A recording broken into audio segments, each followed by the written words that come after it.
제3의 인물이라는 말을 많이 우리가 쓰고 있죠. 제3의 인물이라는 말은 첫 번째, 두 번째가 아닌 전혀 새로운 인물이 나타났을 때 우리는 제3의 인물이라고 말합니다.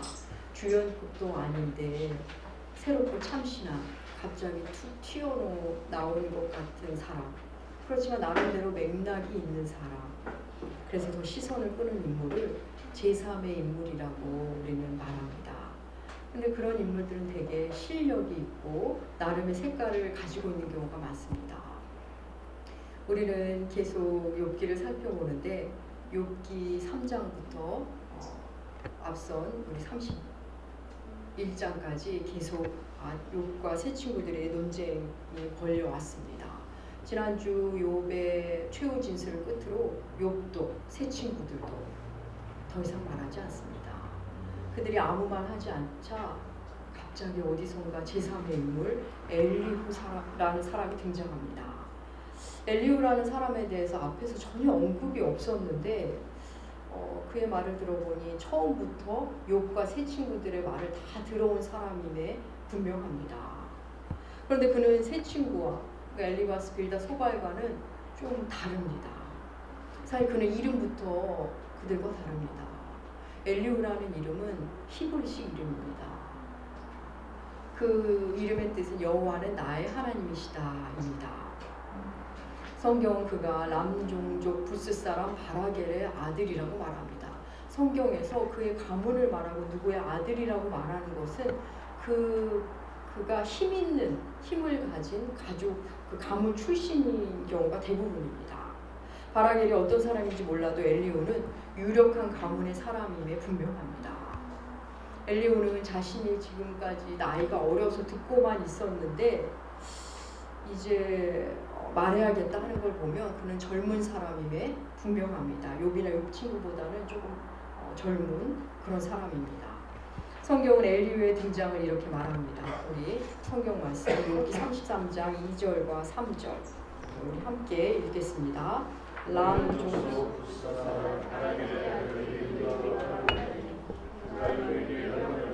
욥이 하나님보다 자기가 의롭다 하며 또 세 친구에게 화를 내면 그들이 늘 대답하지 못하면서도 욥을 정죄하니라.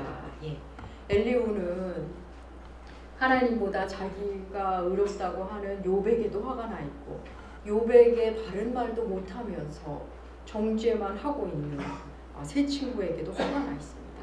엘리후는 욥 편에도 화나 있고 그 친구의 쪽에도 화가 나 있습니다. 양쪽 다 할 말이 있는 사람입니다. 욥기를 연구한 학자들은 엘리후의 정체에 대해서 약간 의견이 나뉩니다. 그는 하나님의 편에 선 사람이다. 하나님이 등장하시기 전에 나왔기 때문에 마치 세례 요한 같은 사람이다 라고 말하는 사람들이 있는가 하면 아니다. 그의 말하는 걸 보면 오만하기 짝이 없고 그리고 그래서 세 친구들과 같은 부류의 사람이다. 이렇게 말하는 사람들이 있습니다. 이 부분은 어떻게 딱히 말할 수는 없지만 이것도 예배 후에 질의응답 시간을 좀 더 자세히 나누도록 하겠습니다.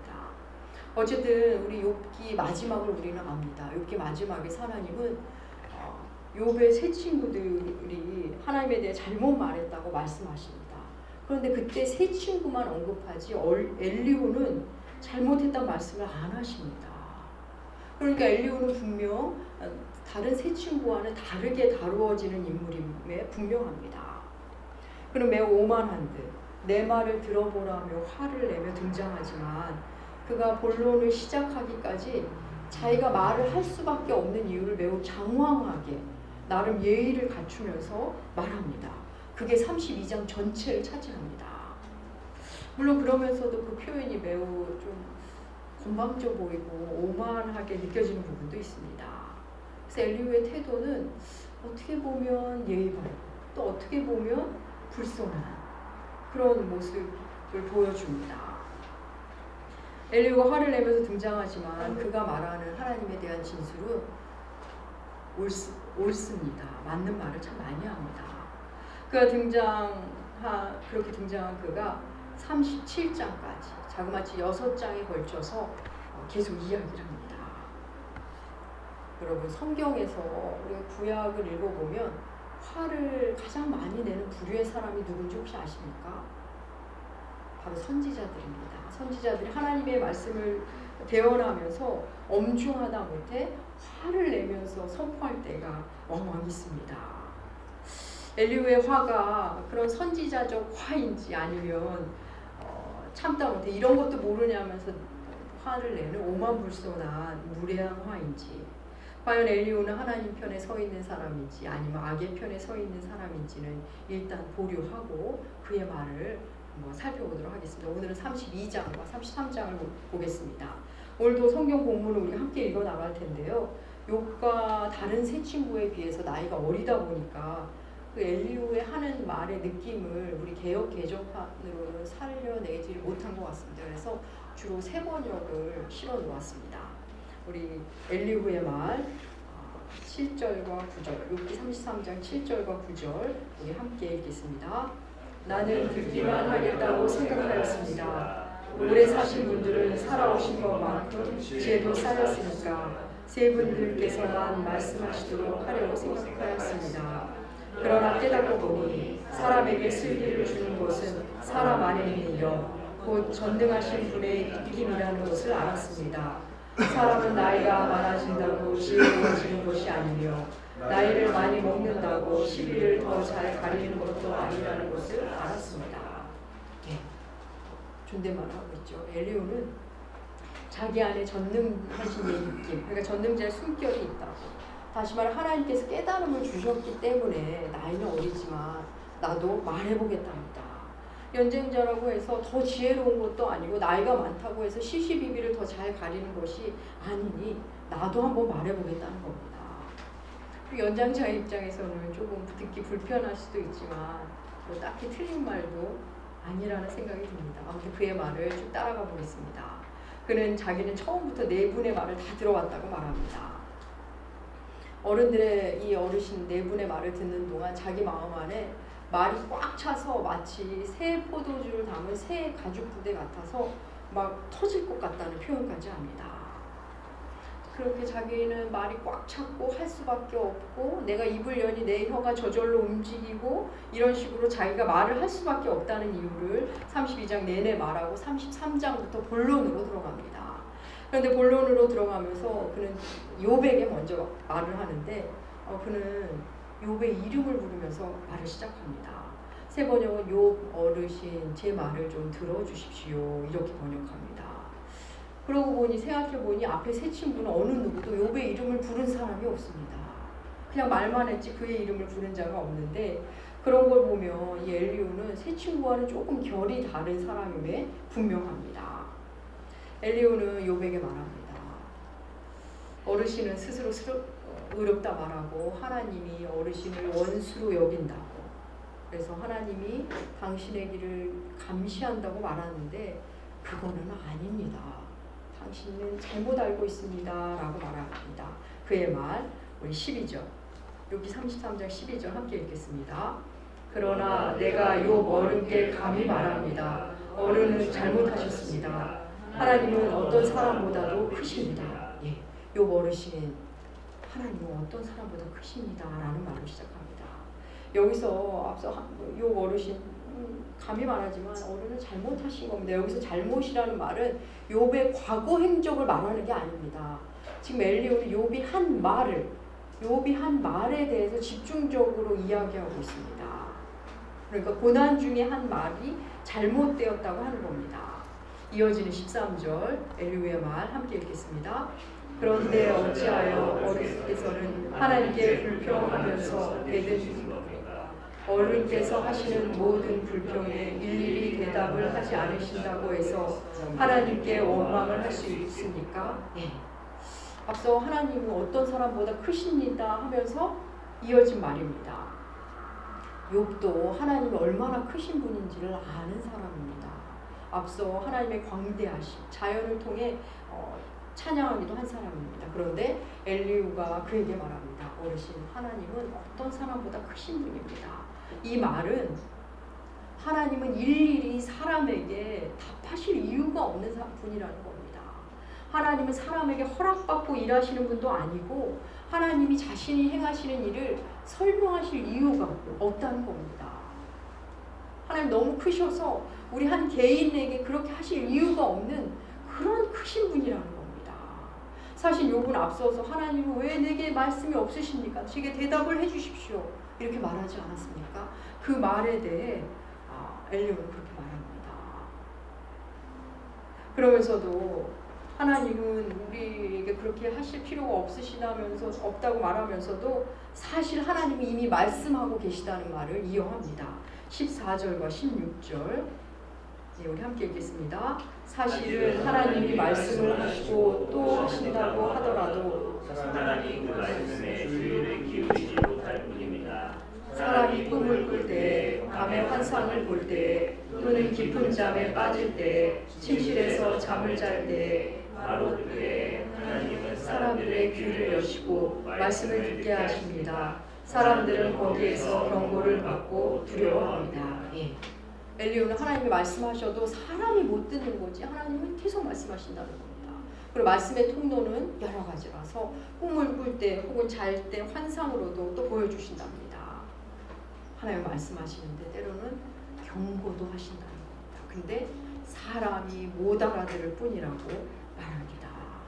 못 듣는 사람이 문제지 하나님이 말씀하시지 않는 건 아니라고 엘리야가 욥에게 말합니다. 여러분 엘리야의 말이 지금 공감이 되십니까? 하나님은 우리에게 말씀하시는데 여러 통로로 말씀하시는 것 같습니다. 더욱이 욥 당시에는 우리처럼 성경이 없었습니다.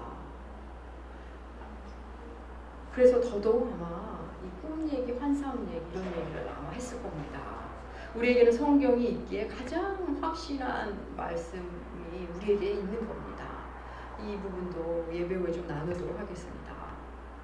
이어 하나님이 사람에게 말씀하시는 이유에 대해서 17절부터 22절까지 말하는데 그 안에는 사람들에게 고난을 주시는 이유에 대해서 엘리야가 말합니다. 하나님이 사람에게 고난을 주시는데 교만을 막기 위함이라고 말합니다. 엘리야의 말은 17절 함께 읽겠습니다. 하나님은 사람들이 죄를 짓지 않도록 하십니다. 교만하지 않도록 하십니다. 예, 교만을 막기 위해 범죄하지 않기 위해 사람을 구덩이에도 빠뜨리시고 병상에 고통도 주시고 그래서 음식을 못 먹어서 몸이 마르게도 하신다는 겁니다. 그러면 사람이 그 고난을 통해 마음이 구덩이로 떨어지고 생명은 멸하는 자 하나님께 더 가까워간다는 겁니다. 그러니까 고난 속에서 인간은 초죽음이 되면서 하나님이 주신 본래의 자리로 찾아간다는 겁니다. 여러분 이 부분은 그 친구들이 했던 거와는 전혀 다른 측면의 고난에 대한 관점입니다. 엘리야의 이 말 안에는 욥에게 당신은 당신의 잘못으로 재앙을 당한 것이 아니라는 말이 내포되어 있습니다. 지금 이 고난은 당신의 잘못이 아니라는 말이 되는 겁니다. 세 친구와는 완전히 다른 접근입니다. 여러분 우리는 지난주 우리가 사람이기 때문에 겪는 어려움, 그 신비에 대해서 나눴습니다. 우리는 어려움 속에서 삶의 바닥을 경험하면 인간 자신, 나 자신의 필요성을 인정하게 됩니다. 내 힘으로 안 되는 것을 만나면서 인간 본래의 자리를 찾게 됩니다. 믿지 않는 사람은 그 자기 삶의 바닥을 경험하며 신의 존재를 생각하고 믿는 사람들은 그 삶의 바닥 속에서 자신의 신앙의 실체를 다시 하나님에 대한 진지함을 자리로 들어가게 됩니다. 그러면서 죽을 수밖에 없는 존재임을 언제든 죽을 수 있는 존재임을 하나님 없이 살 수 없는 존재임을 깨닫는 그 자리로 가는 겁니다. 그런데도 그 자리에서도 여전히 하나님 노릇을 하려고 한다면 여전히 자기 힘을 믿고 있다면 아직 바닥을 못 만난 겁니다. 하나님은 또 다른 바닥을 준비하셔서 그 바닥으로 또 내려가게 하실 겁니다. 사랑하는 여러분, 우리가 내 존재의 자리, 나는 피조물이고 하나님 없이는 살 수 없고 하나님이 언제든 내 목숨을 거두실 수 있다는 그 나의 본래의 자리로 찾아간다는 그 자리를 만나면 우리가 만난 고난은 이미 은혜이고 그 그 고난은 이미 충분히 아름다울 수 있습니다. 고난이 왔는데도 그 본래 자리를 못 만나면 여러분 고난은 내게 유익이 될 수 없습니다. 그냥 생고생만 하고 사람이 더 드세지고 더 강팍해질 뿐입니다. 엘리후는 고난에 대한 새로운 관점, 징벌로서의 고난이 아니라 하나님과의 만남의 여정으로 피조물로서의 본래 자리를 찾아가는 여정으로서의 고난을 이야기합니다. 앞서 세 친구들의 고난에 대한 이해보다 훨씬 깊은 이해를 가진 사람이에 분명합니다. 그리고 그는 이어 중보자와 대속물에 대해 말합니다. 그의 말 23절과 24절 우리 함께 읽겠습니다. 만일 민천 천사 가운데 하나가 그 사람의 중보자와 함께 있어서 그의 정당함을 보일진대 하나님이 그 사람을 불쌍히 여기사 그를 건져서 무덤에 내려가지 않게 하라. 내가 대속물을 얻었다 하시니라. 여러분 중보자, 대속물 이 단어는 사실 이제 신약에 오면 또 구체화되는 그런 언어입니다. 여러분 중보자가 뭡니까? 하나님과 사람 사이에 서 있는 사람입니다. 사람은 본래 하나님 앞에 설 수 없는 존재입니다. 하나님이 죄와 함께 하실 수 없기 때문에 우리 존재로는 하나님 앞에 서면 죽을 수밖에 없는 존재입니다. 구약은 내내 그걸 우리에게 말합니다. 그런 구약 욥기에서 엘리후는 하나님이 천사를 통해 알려주실 것이다. 천사 어떤 중보자를 통해 사람을 죽이지 마라. 내가 그 사람을 대신할 몸값, 대속물을 따로 받았다.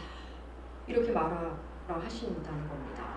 그의 말에 의하면 천사가 중보자가 되고 어떤 값을 치르는 대속물이 따로 있다는 것이 성립됩니다. 엘리후의 말을 예수 그리스도에게 적용하면 그대로 성립되는 말입니다. 여러분 구약에서 중보자는 누구입니까? 제사장과 선지자입니다. 그들이 하나님의 말씀을 듣고 백성들에게 전했습니다. 구약에서의 중보자는 그랬지만 진정한 중보자는 신약의 예수 그리스도로 드러납니다. 예수 그리스도가 중보자임을 우리는 신약을 통해 만납니다. 사실 앞서 욥도 내게 중보자가 계시다고 또 대속물이 살아있다고 말한 바 있습니다. 너무나 놀랍게 구약이지만 예수를 선언한 장면이 있습니다. 그런데 엘리후도 대속물과 중보자를 지금 언급하고 있습니다.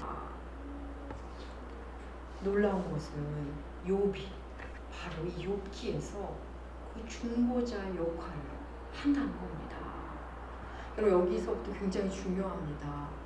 잘 집중하셔서 들어야 합니다. 우리가 신앙생활할 때 적용하는 거 매우 중요합니다. 우리 삶에 어떻게 살아도 중요하지만 그 삶에 그렇게 살기 위한 본질, 기본적인 교리가 그 뿌리가 되어야 합니다. 그래서 오늘 이 본문이 굉장히 중요합니다. 욥기 42장에서 하나님이 엘리바스에게 이런 말씀을 하십니다. 욥기 42장 8절 우리 주보에 실었습니다. 함께 읽겠습니다. 그런즉 너희는 숫소 7과 순양 7을 가지고 내 종 욥에게 가서 너희를 위하여 번제를 드리라. 내 종 욥이 너희를 위하여 기도할 것인즉 내가 그를 기쁘게 받으리니 너희가 우매한 만큼 너희에게 갚지 아니하리라. 이는 너희가 나를 가리켜 말한 것이 내 종 욥의 말과 옳지 못함이라. 예. 하나님이 엘리바스를 통해 말합니다. 엘리바스에게 세 친구에 가서 세 친구에게 욥에게 가서 번제를 드리라고 말씀하시며 욥이 너희를 위해 기도할 때 내가 그를 받겠다는 말씀을 합니다. 욥의 기도로 내가 너희를 용서하겠다는 말씀을 하시는 겁니다. 근데 이 말씀을 우리가 하나하나 살펴보면 이 말씀은 그들이 번제를 드려서 친구를 받으신다는 말씀이 아닙니다. 너희를 위하여 기도하는 그 욥을 받겠다는 겁니다. 친구를 받으신다는 말씀이 아니라 너희를 위해 기도하는 욥을 받으신답니다. 다시 말해 하나님은 욥만 받으시는 겁니다. 욥만. 욥이 새 친구를 위해 기도하면 하나님이 욥을 받으심으로 욥의 기도 속에 있는 새 친구를 함께 받으시는 겁니다. 어떤 의미인지 잘 전달이 되는가 모르겠습니다. 여러분 바울 서신에서 수없이 예수 안에, 예수와 함께, 예수로 말미암아 얼마나 반복적으로 나옵니까? 그것의 아주 현실적인 내용이 욥기에서 지금 나오는 겁니다. 선명하게. 욥을 받으시는데 욥 안에 들어있는, 욥의 기도 안에 들어있는 친구들도 받으시는 겁니다. 마치 우리가 예수 안에 있으면 예수를 받으시는 그 하나님 안에서 우리가 구원받는 그 똑같은 원리입니다. 욥 안에 들어있는 친구들도 받아주시고 용서하신다는 것. 여러분, 하나님이 우리를 받으셨다는 말의 엄밀한 의미는 우리가 예수 안에 들어갔을 때 하나님이 예수를 받으셨다는 겁니다. 그래서 예수 안에라는 의미가 그렇게 중요한 겁니다. 이 부분도 끝나고 좀 더 상세하게 나눠야 될 것 같습니다. 우리는 예수 안에 아무것도 한 것 없는데 죄투성이인 그대로 그냥 예수 안에 들어가는 겁니다. 그럴 때 우리가 구원을 받는 겁니다. 또한 욥의 고난이 대속적 고난임을 욥기는 보여줍니다. 욥은 고난 이전에 이런 중보자의 역할을 할 수 있는 사람이 아니었습니다. 그가 온전하고 의로운 사람이었지만 이런 중보자의 역할을 하지 못했습니다. 그가 고난을 받음으로 친구들이 하나님 앞에 지은 죄까지 그가 죄값을 그들의 죄값까지 그 고난을 통해 치른 자가 되는 겁니다. 여러분, 욥기는 인간의 고난을 다룬 책인 동시에 예수의 대속적 고난을 다룬 책입니다. 욥의 세 친구 엘리바스, 빌다, 소발은 고난의 원인이 욥 당신에게 있어, 너에게 있어 이러면서 인과율과 도덕률로 고난을 풀어갔고, 욥은 나도 그런 줄 알았는데 그게 전부가 아니야, 다른 것이 있다고 주장해 왔습니다. 잘하면 상 주고 못하면 벌 주는 상벌 체제로서의 신. 여러분, 이 세상에 있는 모든 종교, 모든 우상은 바로 이 체제입니다. 잘하면 복 받고 못하면 벌 받는다. 그 신에게 복채 주고 그 신에게 뭘 잘해주면 그러면 복이 와. 못하면 벌 받아. 모든 종교가 그렇습니다. 종교가 그래서 사람들이 그 생각을 하는 게 아니라 사람들이 그 생각을 해서 그런 종교가 다 생긴 겁니다. 왜? 종교를 모두 사람이 만들었기 때문입니다. 그런데 성경이 말하는 복과 고난은 그런 개념이 아닙니다. 성경 속 고난의 정점에는 예수가 들어있습니다. 그리스도인의 고난의 정점에는 예수가 있습니다.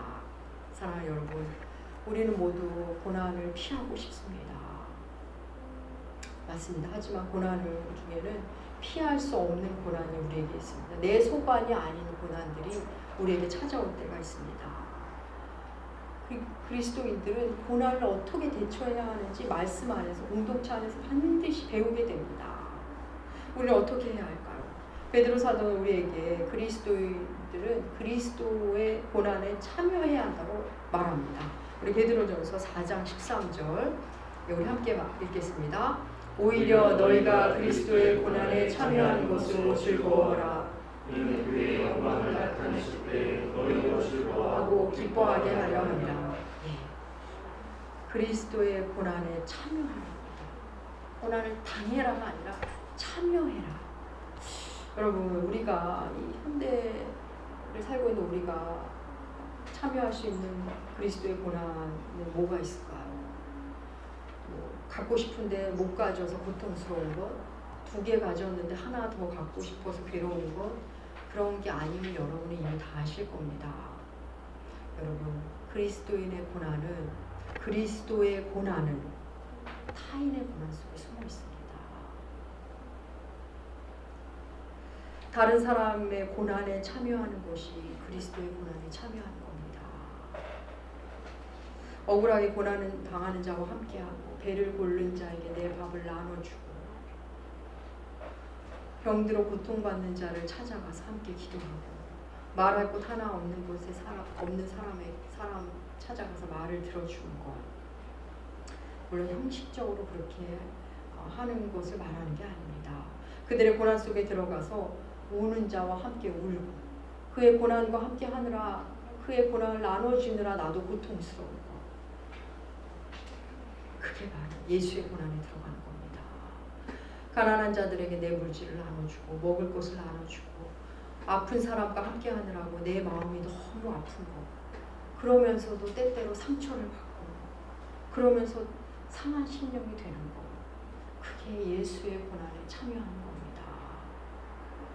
사랑하는 여러분, 고난 중에 있는 자와 함께하고 그들을 위로하고 그러다 보면 우리에게 무슨 일이 생기는지 아십니까? 고난을 이길 힘이 생깁니다. 그냥 다른 이의 고난과 함께 있을 뿐인데 내 안에 내 고난을 감당할 놀라운 힘이 생겨남을 만나게 됩니다. 고난 중에 있는 사람을 피해 다니고 등 돌리던 사람들은 자기에게 고난이 오면 어떻게 할 줄 모릅니다. 타인의 고난에 참여해 본 적이 없고 예수의 고난 안에 들어가 본 적이 없기 때문에 어찌할 줄을 모릅니다. 또한 여러분, 고난당한 자와 함께하고 고난당하는 자들의 고난 속에 들어가면 하나님께서 놀랍게도 너는 이미 나의 고난을 경험했다. 너는 이미 고난을 받았구나 하면서 내가 받을 고난을 거듭하게 하신다는 겁니다. 이게 놀라운 영적 비밀입니다. 고난의 신비 중에 하나입니다. 사랑하는 여러분, 오직 자기만을 위해 사는 사람들, 자기의 유익만을 위해 전전긍긍하며 사는 사람들은 놀랍게도 고난을 스스로 생산해냅니다. 겪지 않아도 되는 고난을 스스로 생산합니다. 그것은 예수의 고난과는 거리가 있는 고난입니다. 사랑하는 여러분, 하나님은 우리를 자기 본래의 자리를 찾게 하기 위해 고난을 주십니다. 나의 피조물들, 하나님 없이는 살 수 없는 존재임을 만나게 하십니다. 겸손의 자리, 그 자리에 가게 하시고 그걸 넘어서 우리로 하여금 우는 자와 함께 울도록 그러면서 예수적 삶을 살게 하십니다. 사랑하는 여러분, 사순절 기간입니다. 예수의 고난을 생각하시며 내 곁에 외로운 자가 없는지 소외된 자가 없는지 이제 눈을 돌리셔야 합니다. 그러면 놀랍게 나의 소외감이 없어지고 나의 외로움이 해결되는 걸 여러분 체험하시기 바랍니다. 그들의 고난에 동참할 때 내 고난의 크기가 작아지고 내 고난이 누군가가 해결되어지고 있다는 걸, 놀라운 어떤 힘이 해결해 주시고 있다는 것을 여러분 만나시게 될 것입니다. 사순절기가 우는 자와 함께 오시기 바랍니다. 어려운 사람들과 어려운 공동체와 물질을 나누십시오. 신음하는 자연에게 눈을 돌리십시오. 그곳에 계신 예수를 만나실 겁니다. 사순절기가 주의 고난에 동참하신 나무교회 여러분도 되시길 축복합니다. 기도하겠습니다. 하나님 아버지, 욥을 통해 예수와 우리를 다시 봅니다. 하나님의 일하심을 봅니다.